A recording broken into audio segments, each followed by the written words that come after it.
नमस्कार। कभी सोचा है कि दर्द और पीड़ा में क्या फर्क होता है? मतलब एक चोट लगती है, वो तो हुआ दर्द, लेकिन उस चोट के बारे में सोचते रहना, परेशान होना, वो पीड़ा है। तो आज हम इसी सफर को समझने वाले हैं कि ये पीड़ा हमारे दिमाग में कैसे बनती है और फिर हमारे समाज के ताने बाने में कैसे उलझ जाती है। और सबसे जरूरी बात, क्या हम इसे बदल भी सकते हैं? चलिए पता लगाते हैं। अच्छा, इस पूरी गुत्थी को सुलझाने की शुरुआत एक बहुत पुरानी कहानी से करते हैं। इसे कहते हैं दूसरे तीर का दृष्टांत। ये हमें एक बहुत जरूरी बात सिखाती है कि हमारे साथ जो होता है और हम उस पर जो रिएक्शन देते हैं, ये दो बिल्कुल अलग अलग चीजें हैं। तो ये कहानी हमें अपने अनुभवों को देखने का एक एकदम नया नजरिया देती है। जरा सोचिए कि आपको एक तीर लगता है। ये है पहला तीर, यानी दर्द। ये तो शायद जिंदगी का हिस्सा है, पर फिर हम गुस्से में, डर में या अफसोस में खुद को ही एक और तीर मार लेते हैं। बस यही दूसरा तीर है पीड़ा। तो सार ये है कि दर्द जिंदगी का हिस्सा है, उसे टाला नहीं जा सकता। लेकिन पीड़ा, वो कहानी है जो हम उस दर्द के बारे में खुद को सुनाते हैं। हमारा गुस्सा, हमारी झुंझलाहट, हमारा वो सवाल कि मेरे साथ ही ऐसा क्यों हुआ। तो पहला तीर तो लगेगा ही, पर दूसरा तीर चलाना है या नहीं, ये हमारे हाथ में है। और दिलचस्प बात यह है कि ये जो दूसरा तीर है ना, ये सिर्फ कोई कहावत नहीं है। मॉडर्न साइंस हमें दिखाता है कि ये सब हमारे दिमाग के अंदर असल में हो रहा होता है। इसका एक पूरा बायोलॉजिकल आधार है। इसे कहते हैं एमिग्डाला हाईजैक। सोचिए, दिमाग में एक छोटा सा अलार्म सिस्टम है जिसका नाम है एमिग्डाला। जैसे ही उसे कोई खतरा महसूस होता है, वो दिमाग के सोचने समझने वाले हिस्से यानी लॉजिकल ब्रेन को साइड में करके पूरा कंट्रोल अपने हाथ में ले लेता है। मतलब हमारा इमोशनल दिमाग हमारे लॉजिकल दिमाग को हाईजैक कर लेता है। और पता है, ये सब पलक झपकते ही हो जाता है। इससे पहले कि हमारा सोचने वाला दिमाग ये समझ पाए कि हुआ क्या, एमिग्डाला अलार्म बजाकर शरीर को लड़ो या भागो वाले मोड में डाल देता है। हमारा जो तर्क करने वाला दिमाग है, वो पूरी तरह से बाईपास हो जाता है। और ये दिमागी हाईजैक कई वजहों से हो सकता है, जैसे लंबे समय से चल रहा कोई तनाव, कोई पुराना सदमा, बहुत ज्यादा डर या फिर गुस्सा। ये सारी चीजें हमारे इमोशनल अलार्म को इतना ज्यादा सेंसिटिव बना देती हैं कि वो जरा सी बात पर बजने लगता है और हम खुद पर वो दूसरा तीर चला लेते हैं। लेकिन रुकिए, ये दिमागी हाईजैक सिर्फ हमारे अंदर की बात नहीं है। क्या होता है जब ये एक व्यक्तिगत अनुभव से बढ़कर एक सामाजिक सच्चाई बन जाए? और यहीं पर हमारे आसपास की दुनिया के बारे में एक बहुत बड़ा सवाल खड़ा होता है। क्या होगा अगर ये खतरे एक दो बार की घटनाएं न हों, बल्कि हमारी रोजमर्रा की जिंदगी का हिस्सा बन जाएं? जब भेदभाव, गरीबी या नाइंसाफी जैसे खतरे समाज के सिस्टम में ही रच बस जाएं, तो ये दिमागी हाईजैक रोज की बात बन जाता है।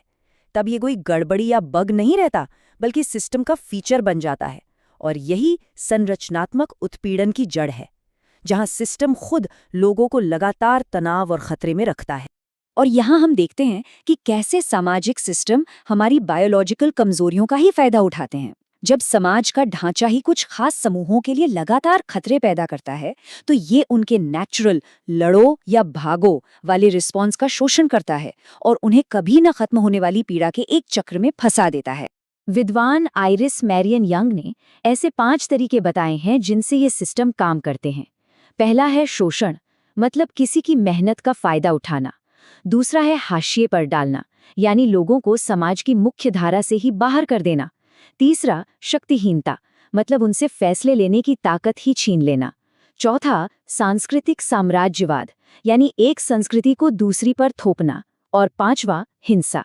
ये पांचों मिलकर कुछ समूहों के लिए एक ऐसा माहौल बना देते हैं जहां खतरा कभी खत्म ही नहीं होता। और अगर हम व्यक्तिगत स्तर पर देखें तो ये गैसलाइटिंग का रूप ले सकता है। ये एक तरह का मानसिक हेरफेर है, जिसमें किसी को उसकी अपनी ही सच्चाई और यादों पर शक करने के लिए मजबूर कर दिया जाता है। धीरे धीरे इंसान को लगने लगता है कि जो वो महसूस कर रहा है वो शायद सच है ही नहीं, और वो एकदम अकेला और कंफ्यूज्ड हो जाता है। तो सवाल ये है कि अगर हमारा दिमाग और समाज दोनों मिलकर पीड़ा को बनाए रख सकते हैं, तो फिर हम अपनी ताकत वापस कैसे पाएं? इस चक्र को तोड़े कैसे? व्यक्तिगत स्तर पर हम एक चीज अपना सकते हैं जिसे रैडिकल रिस्पॉन्सिबिलिटी या गहन जिम्मेदारी कहा गया है। इसका सीधा सा मतलब है अपने दर्द का सामना करने की हिम्मत जुटाना और फिर सिर्फ रिएक्ट करने के बजाय समझदारी, हिम्मत और प्यार के साथ उस पर प्रतिक्रिया देना। ये कुछ ऐसा है जैसे ऑटो पायलट मोड से निकलकर वापस ड्राइवर की सीट पर बैठ जाना।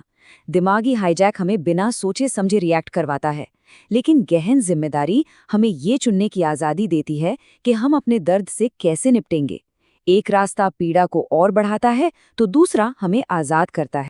लेकिन सिर्फ व्यक्तिगत बदलाव काफी नहीं है, हमें ये भी मानना होगा कि इन सामाजिक अन्यायों को ठीक करने की हम सबकी एक साझी जिम्मेदारी है। हाँ, ये हो सकता है कि किसी की जिम्मेदारी ज्यादा हो, किसी की कम, लेकिन भूमिका हम सबकी है।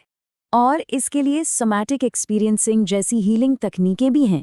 ये इस विचार पर काम करती हैं कि कोई भी सदमा या तनाव हमारे शरीर में, हमारी नसों में कहीं फंस जाता है, तो ये तकनीकें शरीर की उन दबी हुई भावनाओं को बाहर निकालने में मदद करती हैं, जिससे मन और शरीर का जो टूटा हुआ कनेक्शन है वो फिर से जुड़ सके।